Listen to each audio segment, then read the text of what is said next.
the first thing I do want to talk about is actually today was announced. Yuki Tsunoda 2023 confirmed. Yuki, how are you feeling about that? Because I think he's definitely improved this year, so I see why they signed him up again for 2023. I think a little bit, some of it has been shaky. I don't think he scored points since like Canada or something. Yeah. So maybe it's the AlphaTauri, maybe it's the car. The car's definitely dropped off, but yeah, it seems like the safe option at the moment. It seems like Marco doesn't want to go with any of his other juniors, and we'll talk about the drive market as well. But what do you think, Yuki Tsunoda? They signed him up for 2023. Are you kind of like, is that right? I think they're hedging because it's like I think it's right now it's difficult to have a result in that car. The midfield in Formula One right now is absolute chaos. You see, back in Austria we talked about Mick Schumacher. It's like, is he going to be a legend? He's got his elbows out. He's got this new.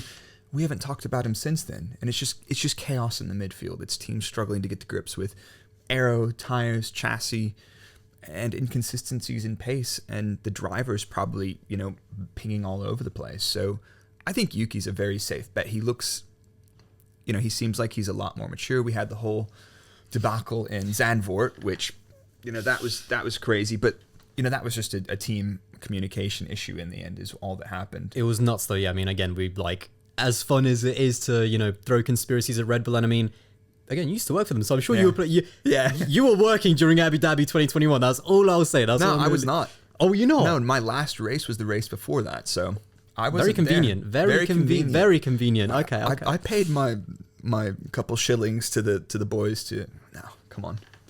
Did you actually have any Did you see Yuki at all in the simulator? Yeah. Did you have any how was he actually? Yuki was super cool, man.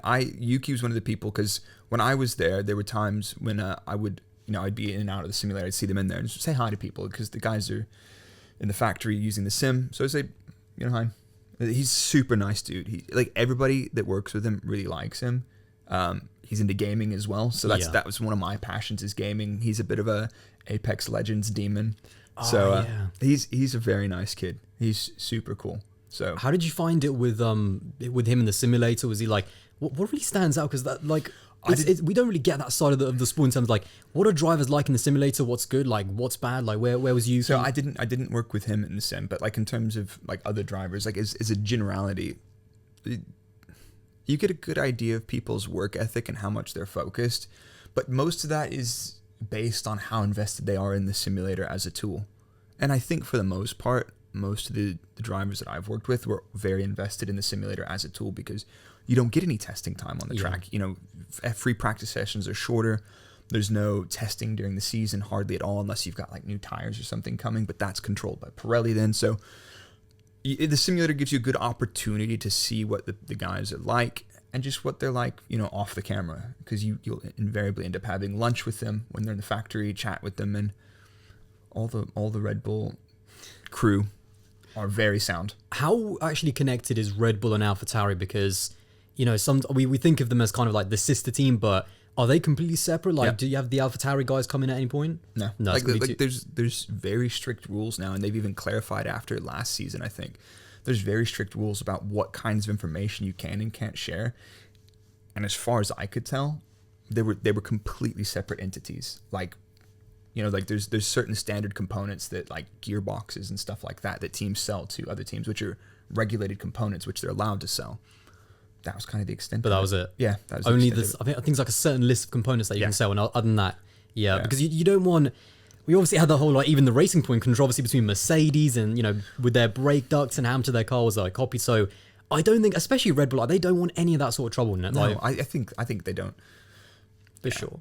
But also in terms of AlphaTauri now, it's a bit of a weird one though, because Helmut Marko doesn't want any of his. So Vips no, Lawson no, Deruvula no, and he's kind of we've got Yuki and we've got Pierre Gasly for next year. I mean, the funny part is obviously Alpine are trying to get Pierre Gasly, but he's already got a contract. So it's such a weird situation where Pierre's already got a contract, but potentially, he might be out. They tried Colton Herta with the super license points being, and as you can tell, he's American. So how did you, what do you think about the whole, what do you think about the whole super license thing in terms with Colton Herta? Because there was no force majeure at all. The other teams are not going to just, let him slide. No. And I think Red Bull, I think in the end they looked at all of the options, like sending him to Euro, like it's like F3 Asia, like sending him to. That's a popular one for late in the year because that's running at a different time. So send them over there, score a couple points. But the problem is, at that point, Colton would have only had enough points by like February, like January. Yeah. And that is nuts. Like leave your driver lineup unconfirmed. And the thing is, like, that's just with Colton Herta. Like, Alpine, if they're looking for Pierre Gasly, like, that means they're going to have to wait till, like, February or January. Yeah. And at that point, you're getting, like, that's crunch time. Like, you do not want to wait that long. Yeah, you don't want to rock up and then you're, like, calling Hulkenberg back. It's like, hey, man, we got a car for you. I mean, not a disrespect to him, but he's been in there to fill in a couple of shoes when people had COVID and stuff like that. But the whole super license point is so weird because I had a chat with a couple of guys about this the other day, and it's basically give the podcast a shout, man. So I do a podcast with my boy Engine Mode 11, and we had João Jeanette, who also has a Portuguese podcast, Domingos. Thoroughly recommend. I actually watched that when you guys streamed on YouTube. I watched the entire thing. Honestly, mate, thoroughly recommended. And that guy, he did not hold back, bro. He's an absolute legend. And he works in Formula 2. Like, some of the stuff he said, go and check out. I'll have it linked below, actually. That was a great pod. But, like, you know, the point that João made was basically that whole series is lined up to make sure they're keeping as much money as possible in the Formula 2, Formula 3, you know, the official feeder series, and pocket as much money of that as possible. Because how is it possible that a bunch of, you know, kids that are in F3, that are in their second or third year of open wheel racing, those guys score more championship points towards the super license than, you know, very seasoned drivers that are in IndyCar, which is, as far as I'm concerned, a much more prestigious series. And anybody that disagrees, we could have the conversation, it's but fact. I struggle to see. It's like, you know, these guys are, you know, these are very demanding cars. They're very physical cars. They're challenging. You have a very stiff grid. It's a spec series. There's lots of competition.